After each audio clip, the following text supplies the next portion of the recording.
बिस्मिल्लाहिर्रहमानिर्रहीम।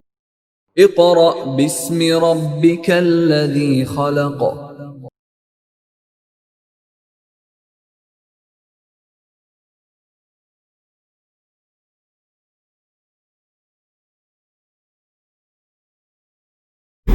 Bismillahirrahmanirrahim. Dear parents and students, Assalamu alaikum. In the previous lecture, we have completed two articles, reflection by spherical mirrors and the mirror formula. We have completed and we have solved two examples relating to mirror formula. Today, we are going to start our next topic or the next phenomena relating to light, which is refraction of light. Refraction word आप पहले भी simple harmonic motion और waves में पढ़कर आ चुके हैं. We know that light is a form of wave. Light is an electromagnetic wave, and all kinds of wave exhibits the property of reflection, refraction and diffraction. But in case of light waves, the diffraction is negligible. So today is the topic is refraction of light. And what is refraction of light? Refraction of light, reflection में हमने ये पढ़ा था कि light एक medium से आती है, दूसरे मीडियम पर फॉल करती है और स्ट्राइक करके बाउंस बैक वापस चली जाती है फर्स्ट मीडियम. ठीक है.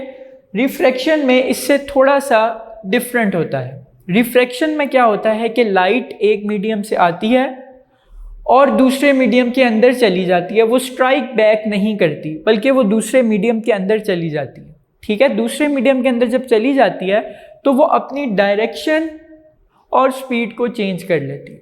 जिस तरह हमने रिफ्रैक्शन ऑफ वाटर वेव्स में देखा था, डीप और शैलो वाटर में, कि हमारे पास क्या हो रही थी, स्पीड में डिफरेंस आ रहा था दोनों रीजन्स में और वेवलेंथ में भी, लेकिन फ्रीक्वेंसी हमारी सेम थी. मतलब नंबर ऑफ वेव सेम ही पास कर रही थी, सिर्फ वेवलेंथ में और स्पीड में क्या था, चेंज आ रहा था. इसीलिए अब आपका अगर मैं बात करूं रिफ्रैक्शन ऑफ लाइट की, so refraction of light is basically the bending of light from one medium to another medium. अब ऐसा क्यों होता है? सबसे पहले इसकी डेफिनेशन को हम देखते हैं.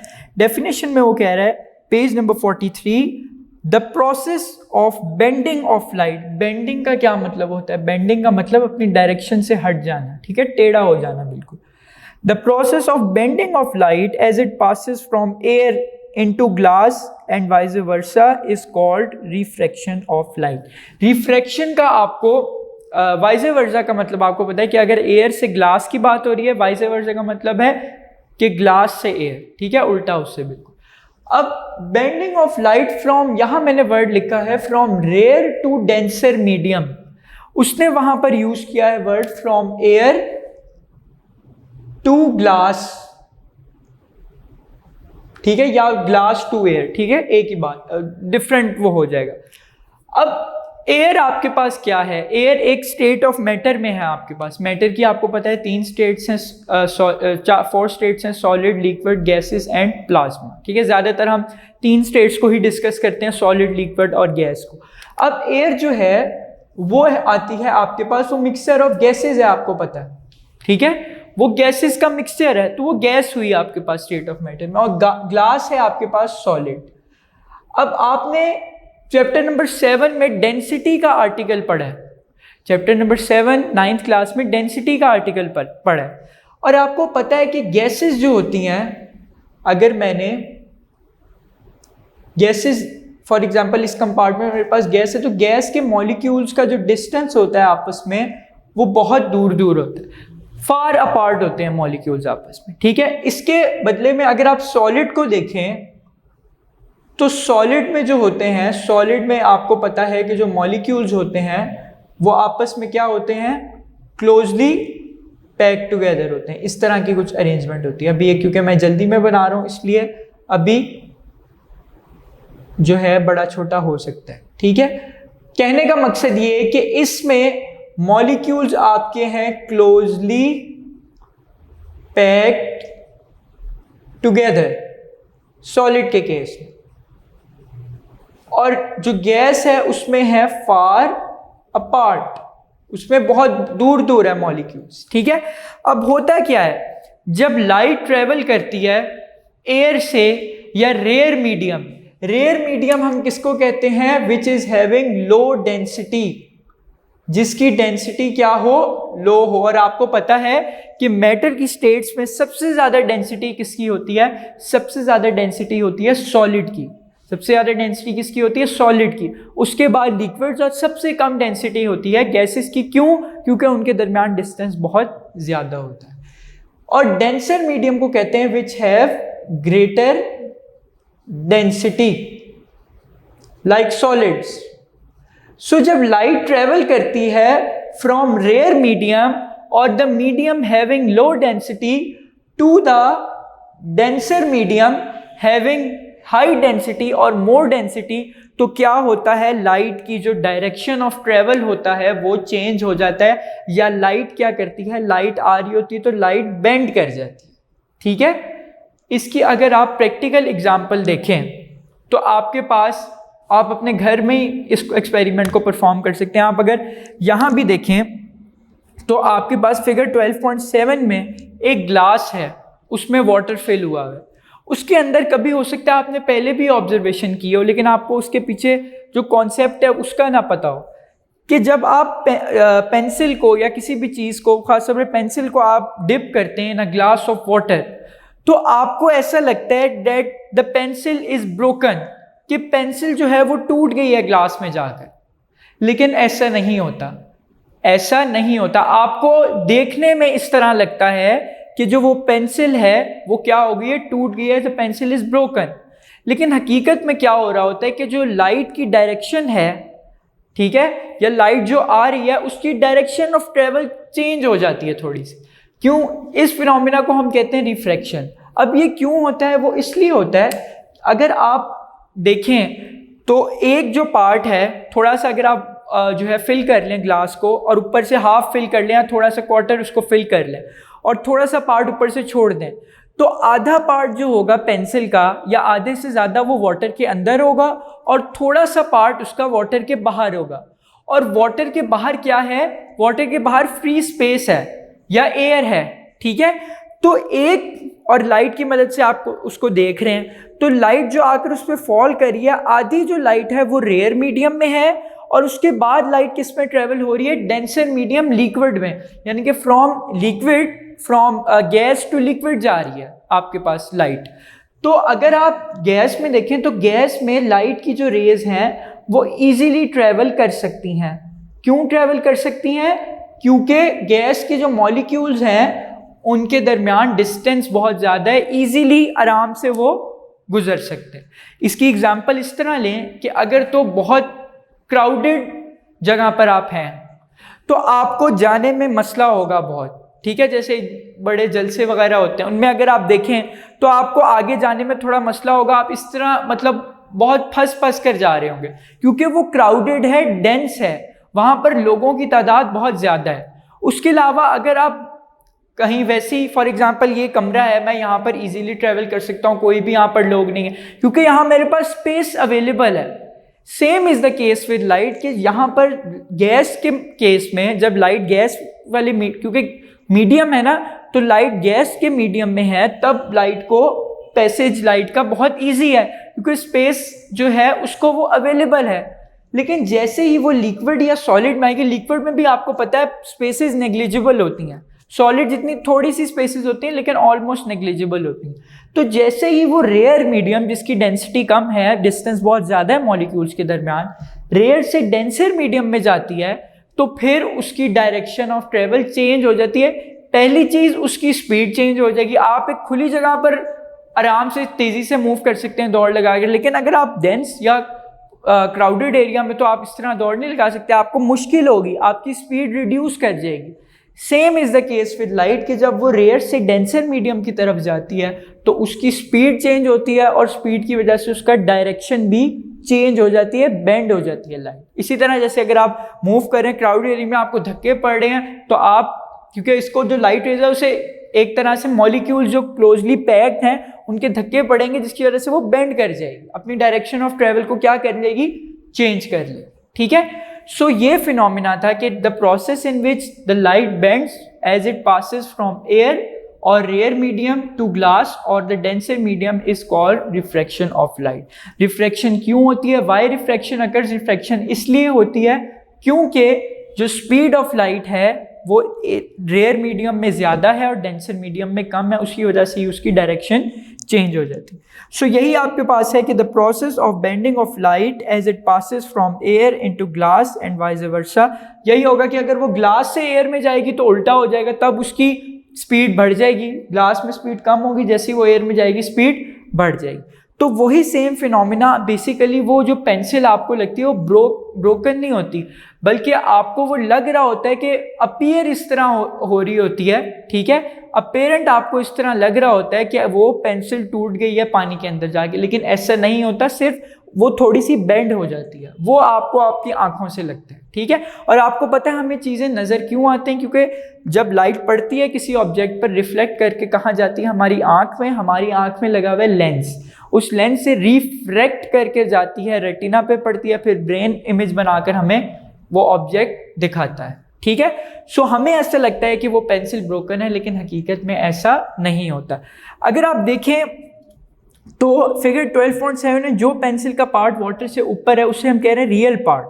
ठीक है, और जो अंदर है वो अपेरेंट पार्ट। अपेरेंट पार्ट से इसलिए कह रहे हैं क्योंकि हमें लग ऐसा रहा है कि पेंसिल टूट गई, लेकिन असल में जो वो बेंड हुई हुई है पेंसिल अंदर। ठीक है, सो अगर आप देखें इसको, अगर मैं पढ़ूं first paragraph, if we dip one end of a pencil और some object other object into water at an angle to the surface, बिल्कुल सीधा नहीं, मतलब थोड़ा सा एंगल देकर सरफेस में, तो टेढ़ा करके अगर रखें, सबमर्ज का मतलब होता है पानी के नीचे ज़ेरे आब, part looks bend as shown in figure. ठीक है, कि वो जो अंदर गया हुआ है पार्ट पानी के, ज़ेरे आब आया हुआ है, वो हमें बेंड लगेगा। Its image is displaced because the light coming from the underwater portion of the object changes direction as it leaves the water, के bend हो जाती है आपके पास लाइट की रे। The bending of light as it passes from one transparent medium into another is called refraction of light। ठीक है, सो ये है आपके पास रिफ्रैक्शन। ये आता है बेसिकली आपके पास लॉन्ग क्वेश्चन कि define and explain refraction of light. सबसे पहले आप डेफिनेशन लिखेंगे जो नेक्स्ट पेज पर ब्लू बॉक्स में लिखी हुई है, उसके बाद आप हेडिंग बनाएंगे एक्सप्लेनेशन की। एक्सप्लेनेशन की हेडिंग आप बनाएंगे नेक्स्ट पैराग्राफ जो रिफ्रैक्शन ऑफ लाइट है, सेकंड पैराग्राफ, इसके ऊपर हेडिंग बना लेंगे एक्सप्लेनेशन। अब इंशाल्लाह जब आप स्कूल आ जाएंगे तो रिफ्रैक्शन को आपने परफॉर्म भी, एक प्रैक्टिकल रिफ्रैक्शन का परफॉर्म करना है, जिसमें क्या होता है आपके पास, थोड़ा सा मैं ओवरव्यू देता जाऊँ। आपके पास होती है एक ग्लास स्लैब। ठीक है, वो क्या होती है, जब आप प्रैक्टिकल करेंगे तो आपको पता चल जाएगा, वो एक रेक्टेंगल टाइप एक स्लैब होती है आपके पास ग्लास की, जिस तरह यहाँ आपको फिगर 12.8 में भी दिखाई दे रही, इसी तरह की ग्लास की बनी हुई एक स्लैब होती है। ठीक है, आप क्या करते हैं, आप एक बोर्ड पर, ठीक है, जो गत्ते का बोर्ड होता है उस पर आप उसको प्लेस करते हैं, एक पेपर रखते हैं। सबसे पहले एक पेपर रखते हैं आप अंदर, उसको थंब पिन्स की मदद से आप यानी कि उसको टाइट कर देते हैं, उसको अटैच कर देते हैं बोर्ड के साथ। ठीक है, उसके बाद आप क्या करते हैं, आप उस ग्लास स्लैब को उस पेपर के मिड पे रखते हैं, जो कि पेपर आपने बोर्ड के साथ अटैच किया, उसके मिड पर आप क्या रखते हैं, ग्लास स्लैब को रखते हैं। ठीक है, अब यहाँ पर भी बुक में उसने इसी प्रैक्टिकल के ज़रिए इस चीज़ को समझाया है कि आपके पास है एक ग्लास की स्लैब, और रिमेंबर मैंने आपको बताया था कि मिरर या जो आईना होता है उसमें होती है रिफ्लेक्शन, और जो ग्लास होता है उसमें होती है रिफ्रैक्शन। ठीक है, सो अब हमने रख दिया है ये हमारे पास क्या है, एक ग्लास स्लैब है। ठीक है, अब प्रैक्टिकल में हम क्या करते हैं, बेसिकली प्रैक्टिकल में हम लेते हैं दो कॉमन पेन्स। ठीक है, कॉमन पेन्स जो है छोटी इतनी कॉमन पेन्स होती हैं आपके पास, अवेलेबल होती हैं आपको, वो आप क्या करते हैं, जो फॉर एग्जांपल ये पेज है आपके पास, इसको अगर मैं आपको इधर बता दूं, फॉर एग्जांपल ये आपके पास वो बोर्ड होता है, उस बोर्ड के ऊपर आप ये पेज रख देते हैं with the help of thumb pins. ठीक है, अब होगा क्या, आप बीच में रखते हैं ग्लास की एक स्लैब। ठीक है, ग्लास की एक स्लैब रखते हैं और कुछ डिस्टेंस पे डायगनली यानी कि कुछ एंगल देकर, या ये नहीं होता कि यहाँ पर आप क्या करते हैं, आप कुछ एंगल देकर यहाँ पर एक कॉमन पिन लगाते हैं और कुछ डिस्टेंस 2 to 3 सेंटीमीटर की डिस्टेंस के साथ उसी सीध में, उसी लाइन में आप क्या करते हैं, एक और पिन लगा देते हैं। ठीक है, इस तरह आप 2 पिन्स कुछ डिस्टेंस पे इंक्लाइन लगा देते हैं। ठीक है, उसके बाद आप क्या करते हैं, आपने लगा दी, आप अपनी आंख को इधर लाते हैं। ठीक है, अपनी जो ह्यूमन आई होती है आप, ठीक है, उसको आप क्या करते हैं, वो इधर लाते हैं और यहां से इन 2 पिन्स का जो इमेज होता है वो यहां से देखते हैं। इन 2 पिन्स का इमेज आपको यहाँ ग्लास स्लैब की जो सरफेस होती है आगे वाली, उससे आपको क्या हो रही होती है, नजर आ रही होती है। ठीक है, वो जहां पर आपको आंख से नजर आती है, आप वहां क्या करते हैं, आप वहां पर पॉइंट लगा लेते हैं। ठीक है, एक पॉइंट लगाते हैं जहां आपको पहली पिन नजर आ रही है और एक पॉइंट लगाते हैं जहां आपको दूसरी पिन नजर आ रही है। ठीक है, सो उसको क्या करते हैं, दोनों पॉइंट्स को आप इस तरह से ज्वाइन कर देते हैं with the help of scale. इसी तरह यहां इसको ज्वाइन कर देते हैं। ठीक है, और फिर क्या करते हैं, ये दोनों आपके पास लाइंस आ गए, फिर इस पॉइंट को और इस पॉइंट को क्या करते हैं, आपस में ज्वाइन कर देते हैं। ठीक है, इस पॉइंट को और फिर इस पॉइंट को क्या करते हैं, आपस में ज्वाइन कर देते हैं। ये देखें जो मैंने यहाँ डायग्राम बनाई है, सेम डायग्राम मैंने यहाँ पर बनाई है। ठीक है, आप यहाँ पिन्स को रखते हैं। ठीक है, बुक में पिन्स नहीं बनी, मैं आपको समझाने के लिए बता रहा हूँ। और यहाँ से जो उनका इमेज आपके पास बनता है, वो पॉइंट लगाकर ये लाइंस को आपस में मिला देते हैं। ये वाला जो पॉइंट है, अब हमारे पास मीडियम सबसे पहले डिसाइड करें, मीडियम क्या है। 2 मीडियम है, एयर से लाइट की रे आ रही है एयर से और जा किस में रही है, ग्लास में जा रही है। सो एक एयर है रेयर मीडियम और एक ग्लास है डेंसर मीडियम। ठीक हो गया। अब आपने क्या करना है, ये जो पॉइंट बताया है मैंने, इसको हम कहते हैं एयर ग्लास इंटरफेस। क्या कहते हैं, एयर ग्लास इंटरफेस। इंटरफेस को हम बाउंड्री भी कहते हैं। क्या कहते हैं, इंटरफेस को हम बाउंड्री भी कहते हैं। ठीक है, सो ये जो लाइन है ये बेसिकली बाउंड्री है किसके दरमियान, एयर और ग्लास के दरमियान। ठीक है, सो ये कहलाता है एयर ग्लास बाउंड्री या एयर ग्लास इंटरफेस। अब ये जो मैंने लाइन शो की है, this line is called the incident ray. ठीक है, जिस तरह रिफ्लेक्शन में पड़ी थी कि एक जो रे ऑफ लाइट आकर पड़ती है उसको हम कहते हैं इंसिडेंट रे। ये मैंने ड्रॉ की है इंसिडेंट रे। ठीक है, इंसिडेंट रे पर जो पॉइंट आया जहां पर एयर ग्लास इंटरफेस है, इस पॉइंट पर मैंने 90 का एंगल ड्रॉ किया है या नॉर्मल लाइन ड्रॉ की है with the help of D. ठीक है, डी को मैं रखूंगा इस तरह। ठीक है, और ये मेरे पास लाइन किसकी आ जाएगी, 90 की आ जाएगी। इसको यहाँ पॉइंट लगाऊंगा और इसे मैं नीचे तक एक्सटेंड कर दूंगा लाइन को, बिल्कुल स्ट्रेट लाइन होनी चाहिए। अगर तो प्रैक्टिकल के वक्त जरा सा भी एंगल का इधर उधर हो गया तो आपका प्रैक्टिकल खराब हो जाएगा। ठीक है, सो आपने क्या करना है, स्ट्रेट बिल्कुल इस पॉइंट पे एक नॉर्मल लाइन ड्रॉ करनी है या 90 का एंगल ड्रॉ करना है। किस तरह, फॉर एग्जाम्पल ये आपके पास आई इंसिडेंट रे और ये आपने ड्रॉ कर दिया नॉर्मल। ठीक है, अब ये हो गया जी आपके पास नॉर्मल। अब क्योंकि यहां पर रेयर मीडियम है, डेंसिटी कम है, और ये ग्लास है, डेंसिटी हायर है, तो लाइट क्या करेगी, लाइट रे जो है वो बेंड कर जाएगी। ठीक है, लाइट रे क्या कर जाएगी, बेंड कर जाएगी। ठीक है, लाइट रे को अगर आप देखें तो ये लाइट रे जो है इसको मैंने बेंड शो किया। ठीक हो गया। अब देखें ये लाइट रे हो गई बेंड। अब जो रे बेंड हो गई उसको मैंने क्या कहा है, रिफ्रैक्टेड रे। वहां पर जो रे आई थी और स्ट्राइक करके वापस चली गई थी रिफ्लेक्शन में, उस रे को कहा था रिफ्लेक्टेड रे। और यहां जो रे बेंड हो रही है उसको हम क्या कह रहे हैं, रिफ्रैक्टेड रे। ठीक हो गया। उसके बाद जो रे फिर ग्लास से दोबारा वापस एयर में जा रही है, ग्लास से निकलकर एयर में जा रही है, उसको हम कह रहे हैं इमर्जिंग रे। ठीक है, क्या कह रहे हैं, इमर्जिंग रे। आपने सुना होगा क्रिकेट में टर्म यूज होती है मतलब ये जो इमर्जेंट क्रिकेटर्स की। ठीक है, जो इमर्ज हो रहे हैं, जो नए आ रहे हैं। ठीक है, इसीलिए ये इमर्जिंग रे इसको इसलिए कह रहे हैं क्योंकि ये इमर्ज कर रही है, बाहर आ रही है, निकल रही है, कहां से, ग्लास में से, इसलिए इसको कह रहे हैं इमर्जिंग रे, जो कि बाहर आ रही है। अब देखें जो इंसिडेंट रे थी उसको मैंने कह दिया आई, जो रिफ्रैक्टेड रे उसे ओ, और इमर्जिंग रे को मैंने कह दिया ई, कैपिटल लेटर। ठीक हो गया। अब आपको एंगल्स के बारे में पता है। एंगल ऑफ इंसिडेंस क्या है, वो एंगल जो इंसिडेंट रे नॉर्मल लाइन के साथ बनाती है। और वो कौन सा एंगल होगा? वो ये वाला जो मैंने शो किया, ये वाला आपके पास ये वाला एंगल होगा। ये इंसिडेंट रे इस नॉर्मल लाइन के साथ बना रही है, इसे क्या कह रहे हैं हम? Angle of incidence. और वहां क्या था? वहां इस तरह था ना कि ये आई थी इंसिडेंट रे, ये नॉर्मल था, ये एंगल ऑफ इंसिडेंस था, और ये वापस जो जा रही थी ये था एंगल ऑफ रिफ्लेक्शन था। ठीक है, अब यहां एंगल ऑफ रिफ्रैक्शन होगा। एंगल ऑफ रिफ्रैक्शन कौन सा होगा? जो रिफ्रैक्टेड रे जो कि ये वाली है, किसके साथ बना रही है? नॉर्मल लाइन के साथ बना रही है। ठीक है, एक तो आपके पास ये वाला एंगल है, और ये एक आपके पास ये वाला एंगल होगा, ये वाला, ये जो मैंने शो किया, ये वाला एंगल। ठीक है, एक ये वाला एंगल है जो कि रिफ्लेक्टेड रे किसके साथ बना रही है? नॉर्मल के साथ, और उसको हम क्या कह रहे हैं? Angle of refraction. The angle made by the refracted ray with the normal line is called the angle of refraction. Small letter R से ही शो करते हैं इसको।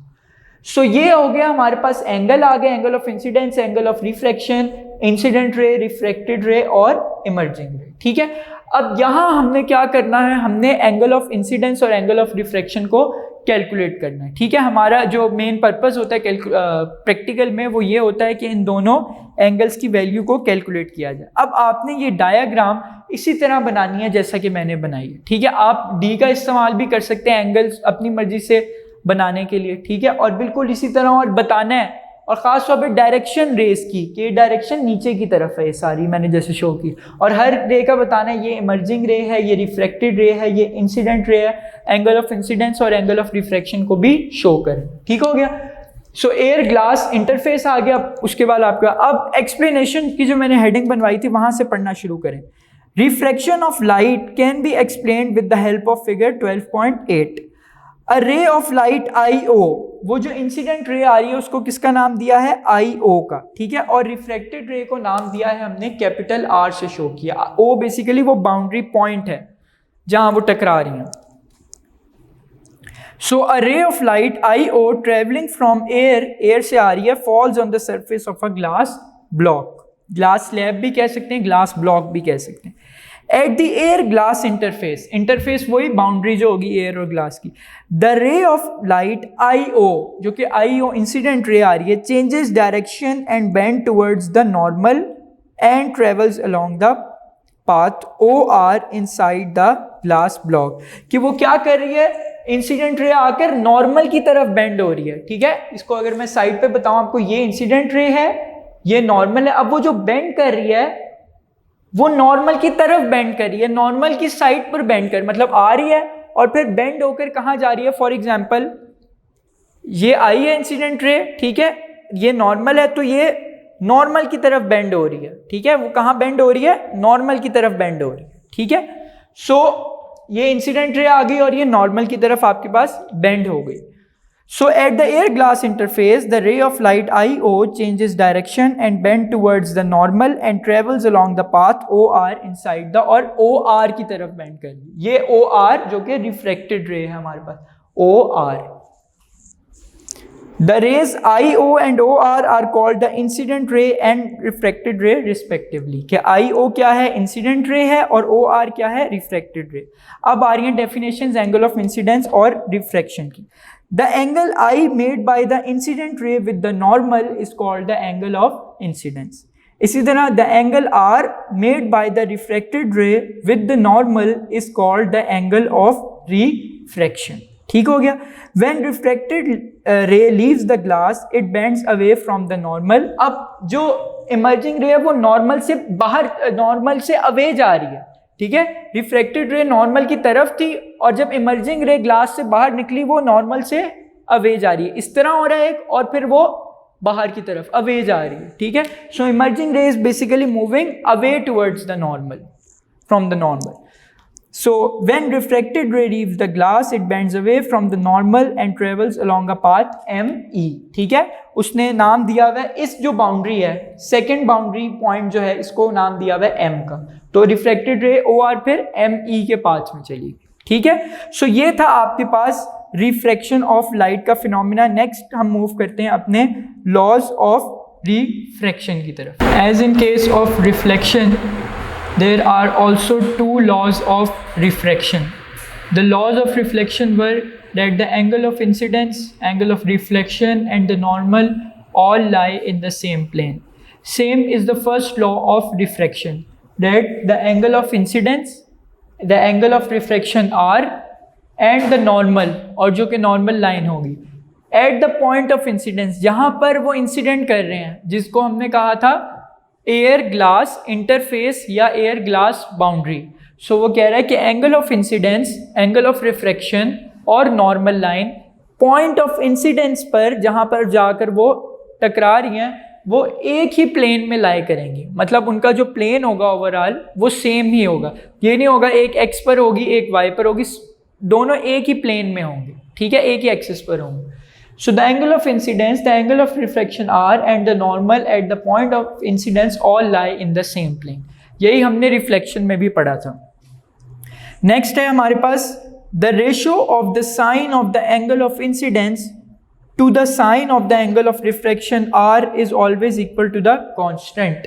अब आपने ये मुख्तलिफ ट्रिग्नोमेट्रिक रेशियोज पढ़ी होंगी 9th क्लास में, चैप्टर नंबर 4 में आपने साइन थीटा, कॉस थीटा और टेंजेंट थीटा के बारे में पढ़ा था, ठीक है, जब आपने वेक्टर्स को डिस्कस किया था, फोर्सेस को डिस्कस किया था। तो यहाँ पर भी इसी तरह है कि वो कह रहा है कि किन दोनों के दरमियान की ratio of sine of angle of incidence.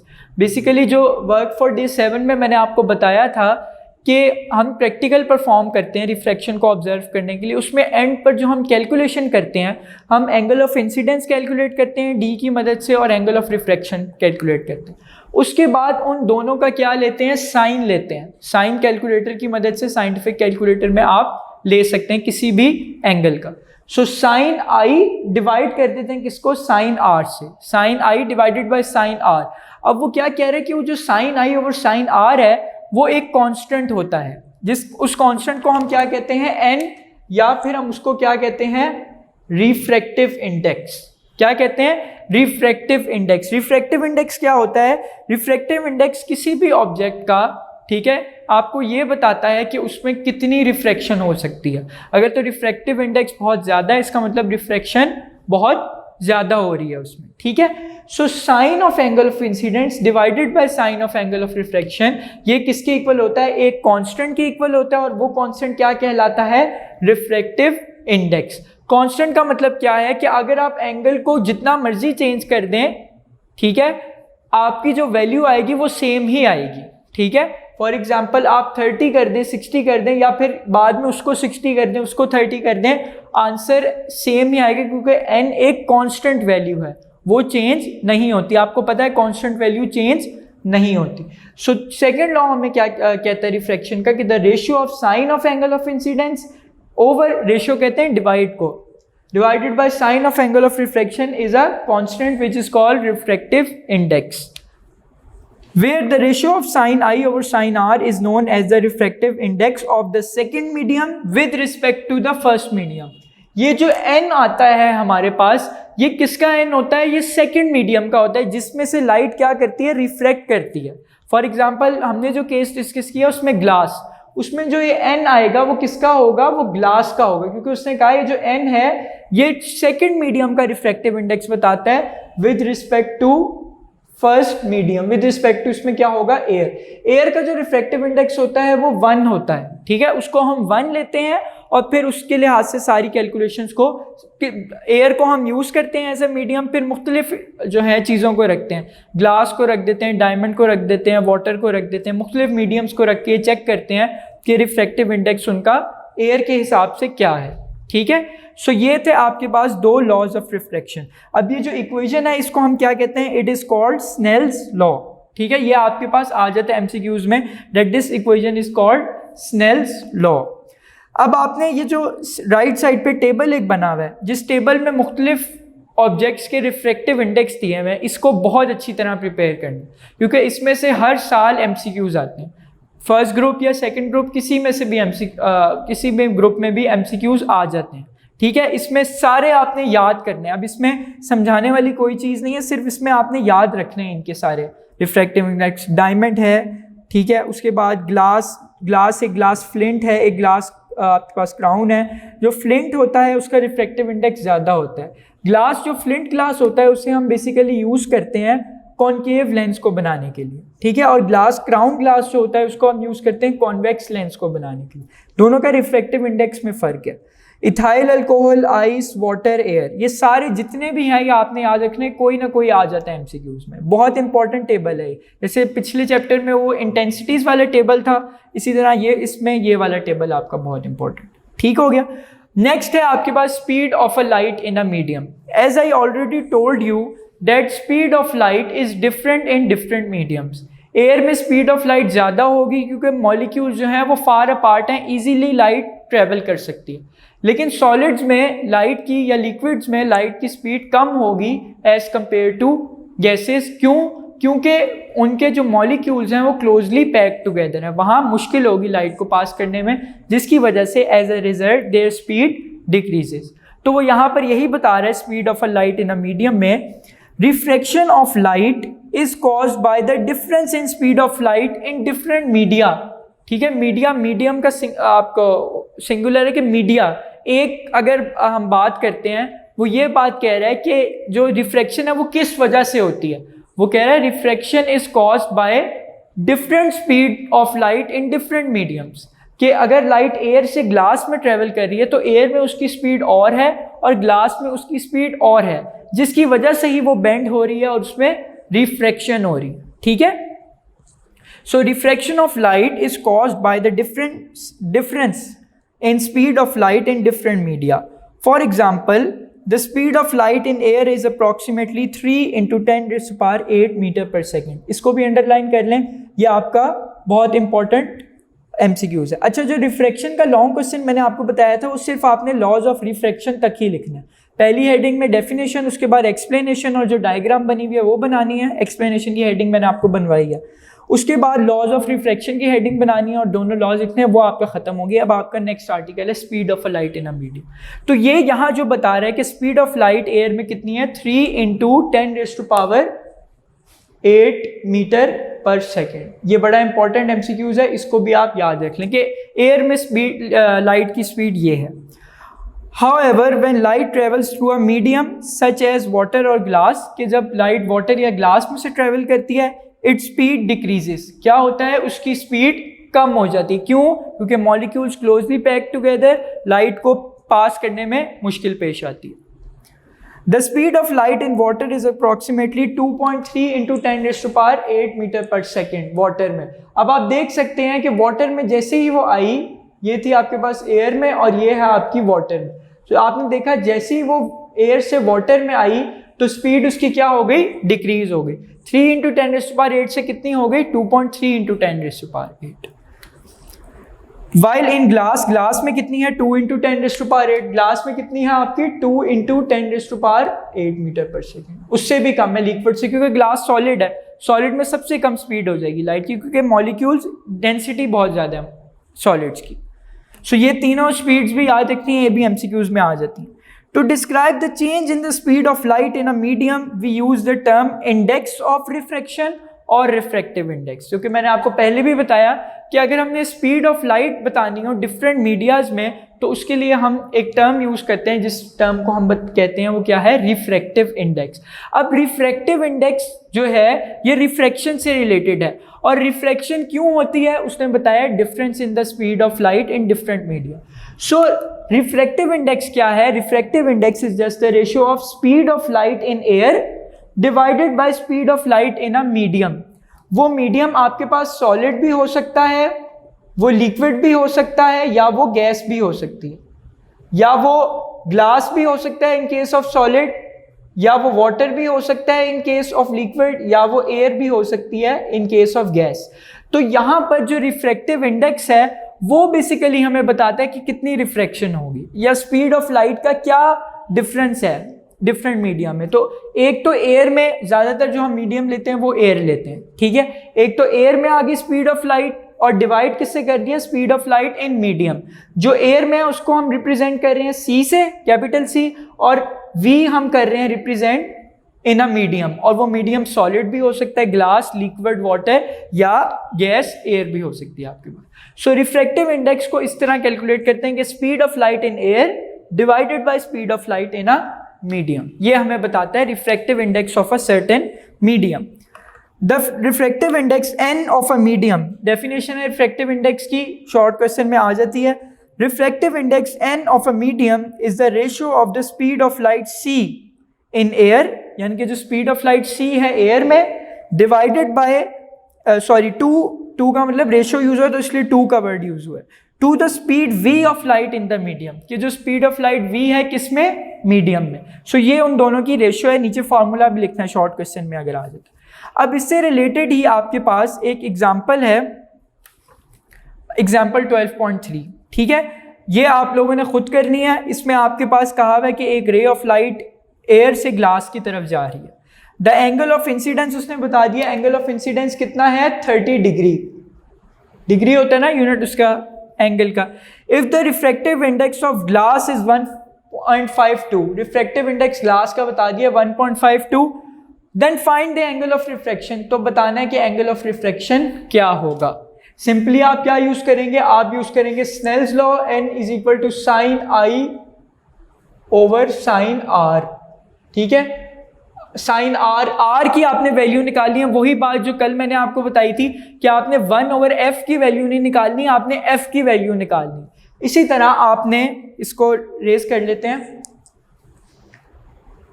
इसी तरह आपने क्या करना है, आपने साइन आर को दूसरी तरफ ले जाएंगे तो sine R is equal to आपके पास क्या आ जाएगा, sine R is equal to sine I और एन आकर डाउ हो जाएगा डिवाइड, साइन 30 है आपके पास, साइन 30 होता है 1/2 और एन है आपके पास 1.52, ठीक हो गया।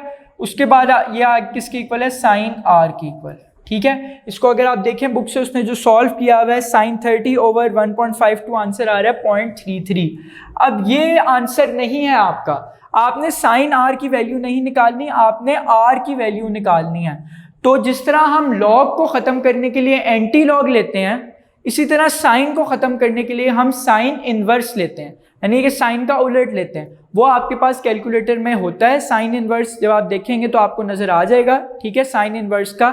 या कुछ कैलकुलेटर में इस तरह भी होता है कि शिफ्ट दबाकर अगर आप साइन का बटन, पहले शिफ्ट का बटन प्रेस करें फिर साइन का बटन प्रेस करें तो वो साइन इनवर्स अंदर आ जाती है ब्रैकेट। उसमें आप साइन इनवर्स किसका लेंगे, आप साइन इनवर्स लेंगे 0.33 का। सो साइन इनवर्स साइन ये आपस में क्या हो जाएंगे, कैंसिल, और आपके पास फाइनल आर की वैल्यू आ जाएगी। यहीं वो कह रहा है साइन इनवर्स ले रहा है 0.33 का, तो आर की वैल्यू क्या है 19.3 डिग्रीज, यूनिट लाजमी मेंशन करना है। तो ये आपका एक रिलेटेड स्नेल्स लॉ से रिलेटेड एक एग्जांपल थी, वो भी सॉल्व हो गई, ठीक है। आज का जो हमारा आर्टिकल है वो यहाँ पर कंप्लीट हो गया। If you find any query or problem regarding this lecture, you can contact us through a number which will be given to you at the end of this video through a text message, voice message और through an image। इंशाल्लाह next lecture के start में उसको solve करेंगे। आज का lecture हमारा ख़त्म हुआ। Thank you so much. अल्लाह हाफ़िज़।